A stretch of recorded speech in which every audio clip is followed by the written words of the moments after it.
First you need is a square paper, water, and your watercolor palettes, a medium flat brush,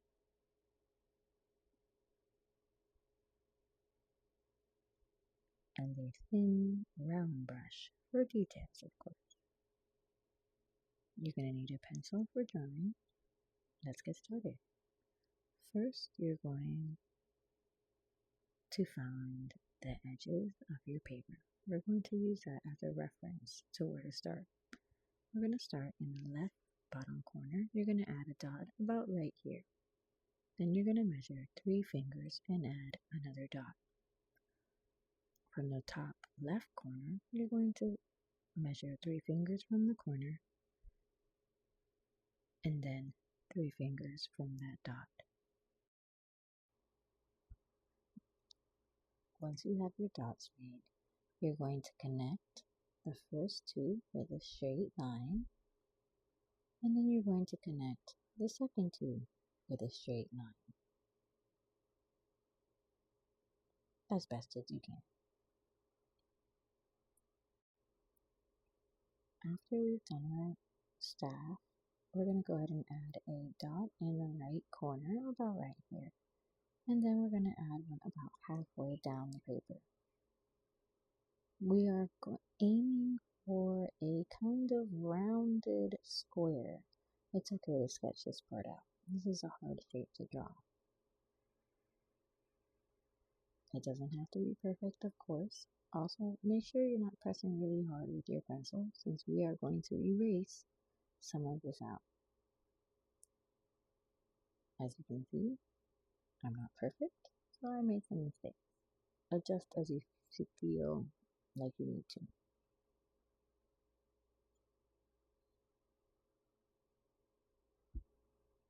Once we have the head shape drawn, we're going to add a dot about right there. That's going to be our nose. And we're going to add a line that curves down. Think of a half a frown face. Almost at the corner of our frown face, we're going to add a dot. And then we're going to add an adjacent dot about right here. We're going to connect that with a somewhat straight line. Extend it out a little bit. We're going to add another dot for the top part of our Ninja Turtle mask. We're going to add a frowny face to connect these 2 dots. Extend that line, bring it down, add another straight line, and then a greater than sign. That's how I like to describe it. Adjust as you feel needed. Once our outside of our mask is done, double check that you like it. And now I'm going to go ahead and fix our face, making our lines a little darker so that we know these are permanent lines. Let's go ahead and add a Ninja Turtle smile. You can adjust this however you want to.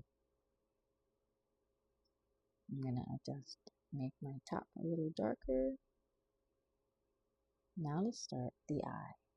I'm going to add a point about right here and about right there. I'm going to come down and up. Think like a roller coaster. Really want to get that eyebrow in the front part of the eye. I'm going to add a dot here and here. And think of a semicircle that doesn't connect. So we're going to do half the semicircle. And then the other half of the semicircle. But don't make them touch. Then we're going to add the details on the mask, just to give it some character. Just follow along with my lines. Now we're going to get started with the band. We're going to add a dot right here on the face and find it on the right corner. Connect those 2 dots with a straight line. Now we're going to do the neckline. Add a dot right there and a dot right there, and connect it with a smiley face.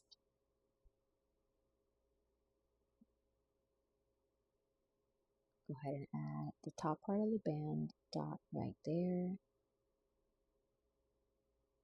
Extend it to a line that goes down and to the left.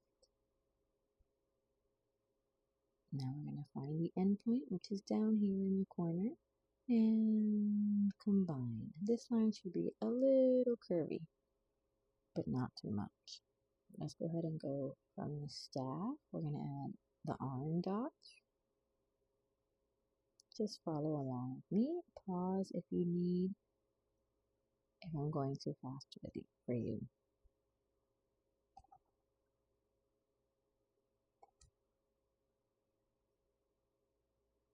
Now the bottom part of the arm is going to have two transitions. First one is going to stop right there.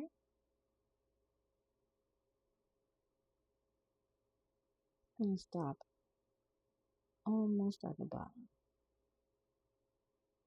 And then switch directions to find your dot. Add the muscle lines and adjust anything you need.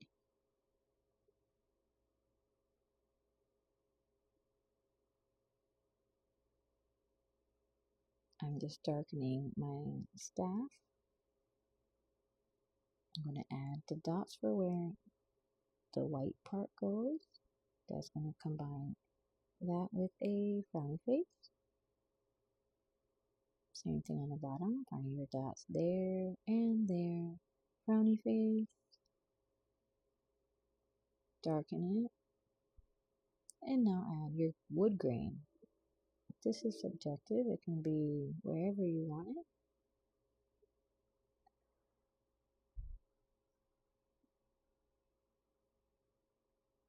Have fun with it. Okay, so now let's get started on adding his hand. First, we're going to put a dot around about right here. We're going to find a diagonal line and add another dot for the fingers. You should have 3 line dots on this side. We're going to go ahead and do little mountains to connect our 3 dots. The middle line should go about 75% of the way. The top line is going to go all the way to the dot, and then we're going to connect it to the corner of our paper with a straight downward line. Now let's add his thumb. It's just a line that goes up and curves back down, reinforcing our lines for our stick. Erase what you no longer need. Reinforce the lines that we're going to keep on the bottom. And now let's add the bottom part of his hand. It's going to go up like a roller coaster, down and stop.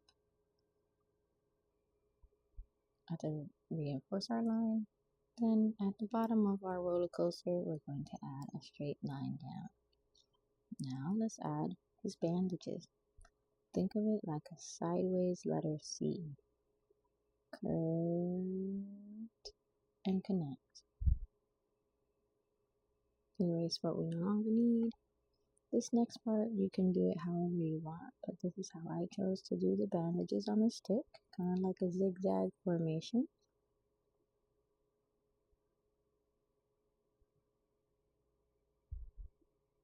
And we're also going to add that to the hand.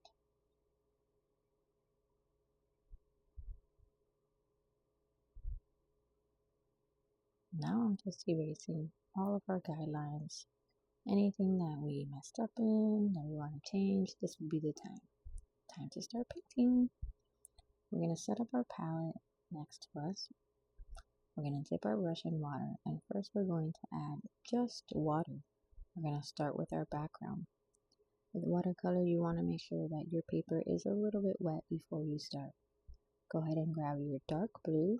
Obviously, you can pick whatever color you want. This is the color that I chose. With watercolor, it's all about layering. So if it does not come out dark on the first one, that's okay. That's kind of what you want.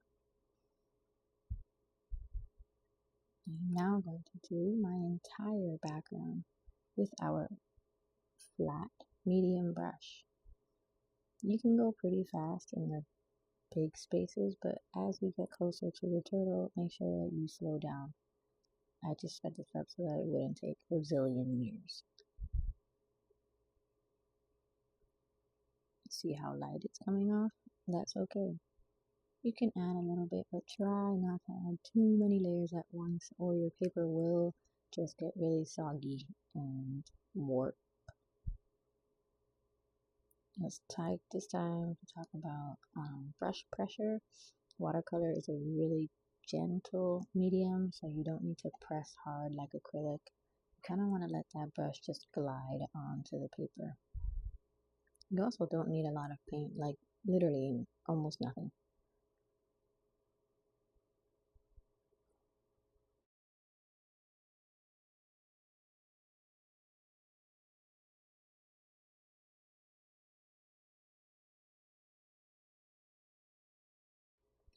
Now make sure you clean your brush really well. We're going to go ahead and get our brown. We're going to do the shell. Just like the blue, we're going to just grab a little bit at a time. Try to pick a direction when you're painting and just stick to that direction. We're going to do that little triangle. This space right here is going to go brown. If you're not sure, I always put the picture in one of the corners of the video so you can use it as a reference. If you don't have these specific colors, that's totally okay too.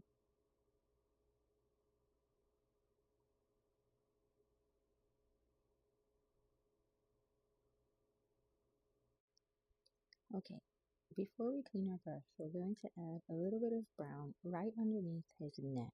And even though it is green, we are going to make it a shadow. So we need that brown underneath the green in order to make our green look darker. So just do one layer of brown right underneath his head and leave that to dry.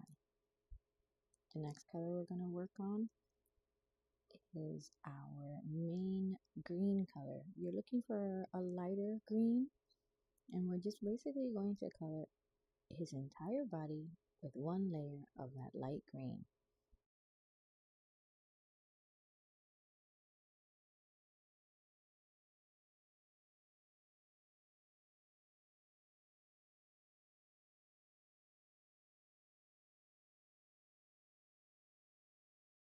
In painting here, we'll take a minute to talk about opaque versus translucent. The word opaque, simply put, means you cannot see through it.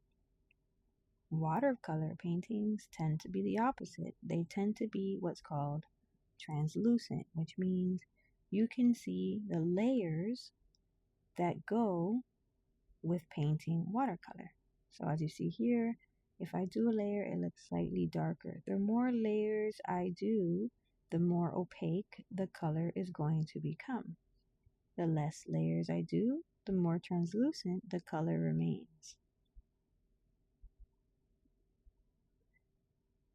So we're just going to go ahead and pretty much do the top of the head and the hands. And you can take as long as you want. Please feel free to pause the video and join me when you're done. We are now going to do the shadows of our Ninja Turtle. You're going to go ahead and grab a darker green. We're going to start with the shadows underneath the neck. Remember, we put a brown spot there. Look at how cool it looks when we do our green on top. You're going to add a shadow right on top of the nose, right underneath his mask, across his cheek. We're also only doing one layer. We don't need to make it super dark. So maybe 1 or 2 shades darker than the tone you picked for the light green.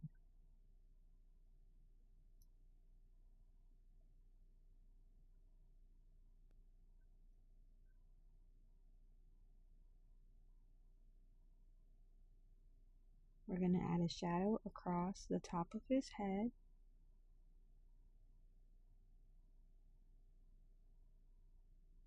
Now, When you're doing your shadows, try to make them slightly thicker than you would an outline. That way they don't read so flat. Look at how thick my shadows are. We're going to add one underneath his band in the front part of his arm. We're going to add some lines that resemble the muscle lines that we used in our drawing. And we're going to do the shadow casted on his arm from his staff.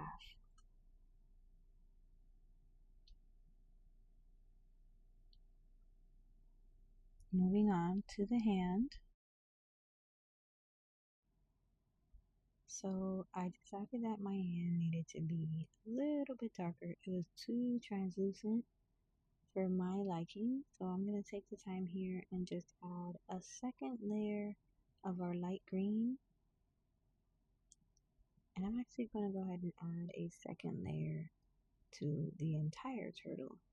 Typically you would do this prior to doing the shadows, but obviously there are no real rules in art, so I'm going to do it now. If you like the way yours looks, by all means leave it. But if yours was looking a little dull like mine, then you can also take this time to adjust your green as well, or any other color on your paper. Let's go ahead and go back to the shadows. Our whole thumb is going to be that dark green. We're going to add a dark green alongside the finger on the back part of his hand where the band is, and on the bottom part of his finger.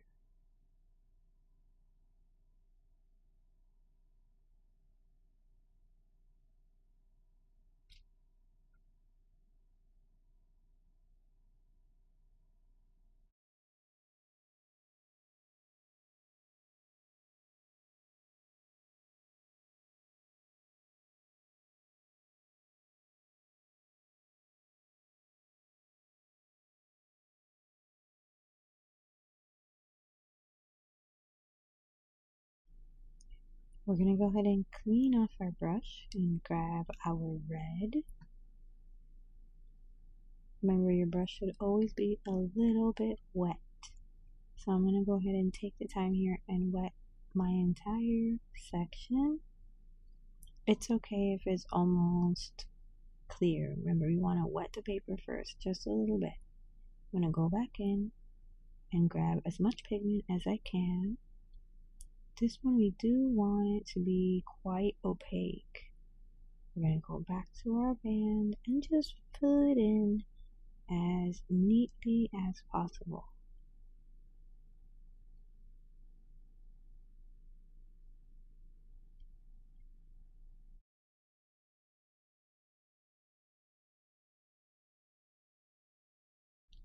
Now that we are done with our band, we're going to go ahead and move on to our hand straps. Paint those really nice and opaque too. We are now going to go ahead and add the shadows on our strap. So it's just the same exact red, just another layer closer to the head. In this step, I am switching to my mini brush in order to get the mask. And the reason I switched over is because I felt like I wouldn't have as much control with the big brush as I do with the little brush. It just allows you to get into the nooks and crannies and the smaller parts that require a more delicate brush. So I'm going to try to get this first layer as even as I possibly can, slowing down around my outline and then speeding up in the bigger spaces. Again, we want it somewhat opaque, not fully opaque, so that we can leave some space for shadows.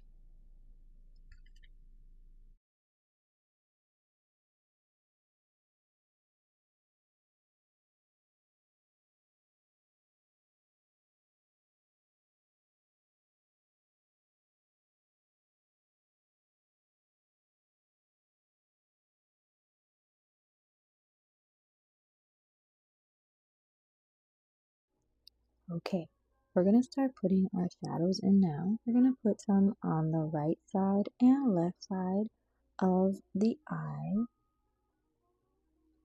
We're also going to put some at the very top. We want this red to be very opaque. We're going to outline the little detail lines that we added with pencil.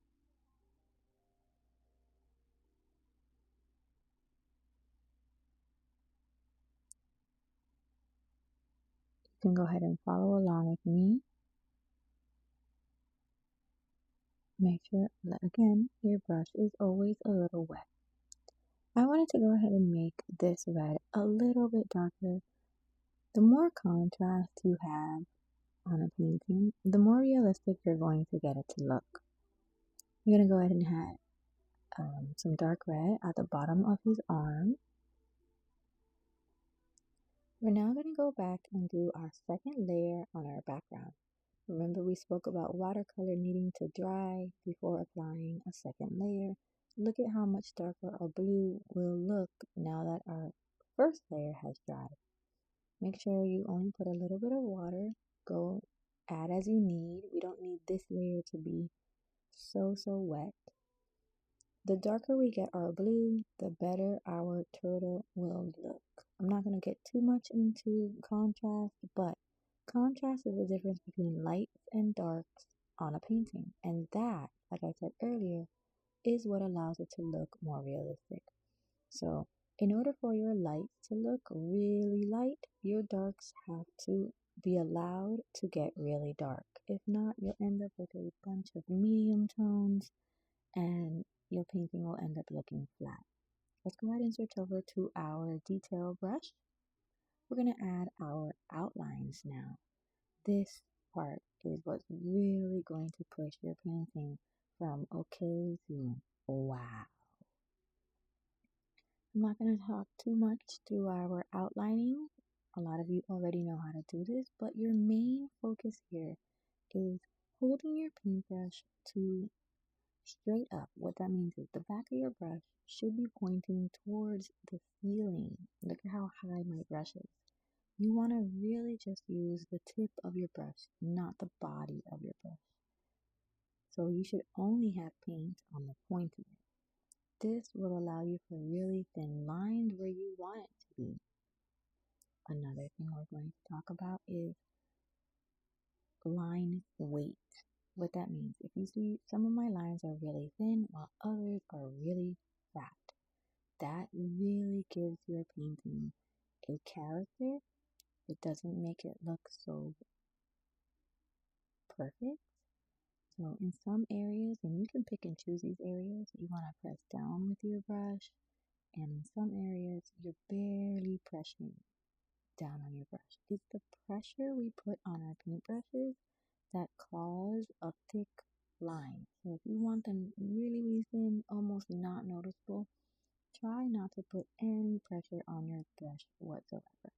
And enjoy the process of outlining your fantastic painting.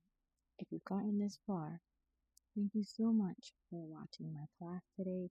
Make sure you subscribe and you like, and if you want, you can share this video. I'm just starting, but I am hoping to provide a lot more paintings and a lot more instruction in a calm and slow-paced environment. Also, once you're done with your paintings, please go ahead and tag me on Instagram. I would love to see what you guys created. My Instagram handle is artsyfartsy.Rachel, and I post on there almost every day, and that's where I'll put like what's coming up next and where I put students' work. So just go ahead and follow me, and I would love to see your work. Okay, before we clean our brush completely, we are going to add a lot of water to our black to bring it down to almost gray. So right here, I'm literally using what's left on my brush to create a really watered down black. We're going to use this to add the shadows on our staff and right underneath our eye. So we want almost 80% water and 20% paint. That's it. You're done. Go ahead and sign your painting. Thank you so much for joining us. This is a little preview of what we are going to do next week. We are doing another watercolor sailboat. Hope you join us.